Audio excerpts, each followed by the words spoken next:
जो कथा मैं आपके समक्ष प्रस्तुत कर रहा हूं बहुत ही सुंदर कथा है।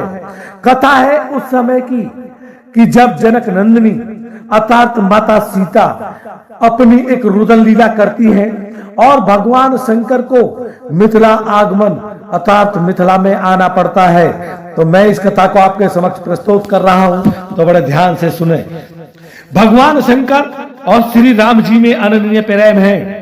जब जब भगवान पृथ्वी पर अवतरित होते हैं तब तब भोले भंडारी भी अपने आराध्य की मनमोहनी लीला के दर्शन के लिए पृथ्वी पर उपस्थित हो जाते हैं।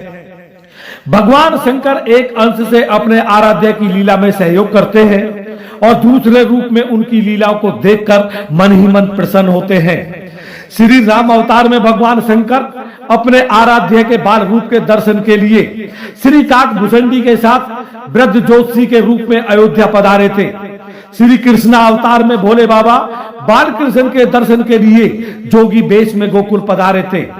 आदि शक्ति सीता जी ने जब जनक नंदिनी के रूप में सुनैना जी के गर्भ में जन्म लिया तो मिथिला के जन जन में उत्साह छा गया।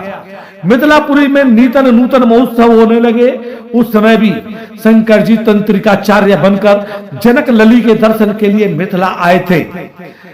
अब आइए समझते हैं जनक लली की रोदन लीला को। आज मिथिला में राजा जनक के महल में बड़ी बेचैनी छाई हुई है। आज जनक लली का रोना ही बंद नहीं हो रहा है। कभी वे आंखें बंद कर लेती है तो कभी आंखें खोलती है, और कभी आधी खोलती है तो कभी पूरी खोलती है, और कभी बेसुध सी पड़ जाती है और कभी हाथ पैर पटकने लगती है। माँ सुनैना जी बार बार उन्हें छाती से लगाकर दूध पिलाने का प्रयास करती हैं, किंतु जनक लली की पीड़ा तो मानो शांत होने का नाम ही नहीं ले रही है। कोई कहता है कि बिटिया को कोई असाध्य रोग ने घेर लिया है, तो कोई कहता है कि यह कोई क्रूर ग्रह बाधा है। किसी ने कहा कि जनक लली को नजर दोष हो गया है, अतः किसी अच्छे तांत्रिक को रोग शांति के लिए बुलाया जाना चाहिए। सभी के मन में तरह तरह की आशंकाएं बलवती हो रही हैं। रनिवास की सभी स्त्रियां सुनैना जी को धीरज बंधा रही हैं। मिथिला में यह खबर आग की तरह फैल गई कि जनक लली की तबीयत आज खराब है। यह सुनकर जो जैसा था उसी हाल में जनक महल की ओर दौड़ पड़ा। कोई स्त्री अपने बच्चे को पालने में अकेला छोड़कर थोड़ी चली आ रही है, तो कोई दही मत रही है, सो दही से सने हाथों से ही जनक लली को देखने दौड़ पड़ी। कोई नंगे पैर दौड़ा तो कोई जो आंख में काजल लगा रहा था वह एक आंख से काजल लगाए बगैर ही चल दिया। हर कोई उदास और बेचैन जनक लली को देखने के लिए शीघ्रता से जनक महल की ओर चला जा रहा था। मिथिला की यह खबर जब जनकपुर वासियों के आराध्य भगवान शंकर के कानों में पड़ी तो वे भी एक सिद्ध तांत्रिक का वेश धारण कर जनक लली के दर्शन के लिए मिथिला में प्रकट हो गए। गुदड़ी लपेटे कांपता हुआ शरीर लिए एक सिद्ध तांत्रिक मिथिला की गलियों में आवाज लगाता हुआ घूम रहा था। मिथिलापुरी वासियों सुनो, मैं जगह जगह घूमता हुआ तुम्हारे नगर में आया हूं। लोगों के रोग दूर करने का मैंने व्रत लिया है। मैं किसी भी नगर में एक रात से ज्यादा रुकता नहीं हूं। रोगी को ठीक किए बिना मैं अन्न जल भी ग्रहण नहीं करता हूं। किसी को यदि कोई कष्ट हो तो आए और स्वास्थ्य लाभ करे।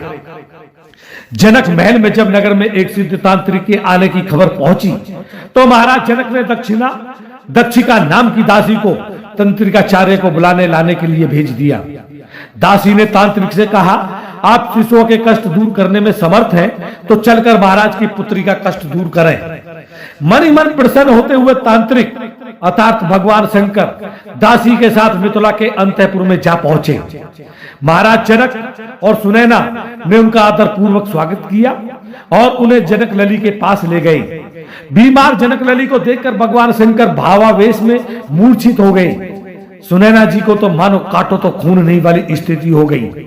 वे विलाप कर कहने लगी, हे भगवान, यह कौन सी बीमारी लग गई कि बच्ची का रोग दूर होना तो दूर, चिकित्सा के लिए आए हुए तांत्रिक भी मूर्छित हो गई। सुनैना का विलाप सुनकर शंकर जी की भाव समाधि भंग हो गई और वे हरि हरि कहकर उठ बैठे।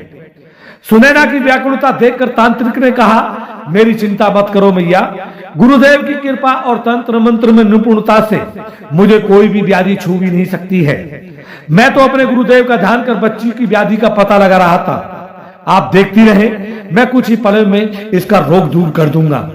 और यह कहकर तांत्रिक ने जनक लली की 3 बार परिक्रमा की और अपना सिर उनके चरणों में रख दिया। यह देखकर सुनैना ने चकित होकर कहा कि योगी राज, आप ऐसा करके हमें क्यों नरक में ढकेल रहे हैं? आप वृद्ध हैं, ब्राह्मण हैं, तंत्रज्ञ हैं, योगी हैं, इस कन्या को आशीर्वाद दें। इसके चरणों में आपका सिर स्पर्श करना हमारी कुल की मर्यादा के विरुद्ध है। यह सुनकर तंत्रिकाचार्य ने सुनैना को डांटते हुए कहा कि अरे मैया, यह तांत्रिक का उपचार करने का तरीका है, इसमें तुम टोका टोकी मत करो, चुपचाप देखती रहो। आपकी कन्या कुछ ही पलों में स्वस्थ हो जाएगी और मुस्कुराकर दुग्धपान करेगी। इसके बाद तंत्रिकाचार्य मन ही मन जनक लली की स्तुति करने लगे। जय जय शिशु रूपे तप्त चामी करावे, विमल कमल नेत्रे पूर्ण सितांशु वक्तरे, निखिल भुवन जीवानंदनी श्रेष्ठे, श्री जनक नृपति गे क्रीडमाने प्रसीद। अर्थात हे शिशु रूप धारण करने वाली, तपाए हुए सोने के समान निर्मल कांति वाली तथा उज्जवल कमल के समान नेत्रों वाली और पूर्ण चंद्र के समान मुख वाली किशोरी, आपकी जय हो, आपकी सदा ही जय हो माता। समस्त संसार के जीवों को आनंद और मंगल प्रदान करने वाली जनक जी के महल में खेलती हुई आप प्रसन्न होवें। तंत्रिकाचार्य शंकर जी की भावपूर्ण प्रार्थना सुनकर जनक लली ने आराम से आंखें खोल दी और प्रेम पूर्वक दूध पीने लगी। जनक महल में खुशी की लहर दौड़ गई।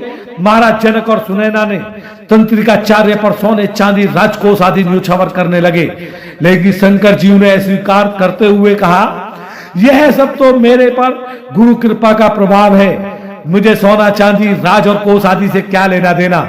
यदि आप मुझे कुछ देना ही चाहते हैं तो इस कन्या का पहना हुआ कोई वस्त्र दे दीजिए। जब तक वह वस्त्र मेरे पास रहेगा तब तक आपकी पुत्री के पास कोई बीमारी नहीं पटकेगी। सुनैना ने जनक लली का वस्त्र देकर तंत्रिकाचार्य के चरणों में मस्तक नवाया।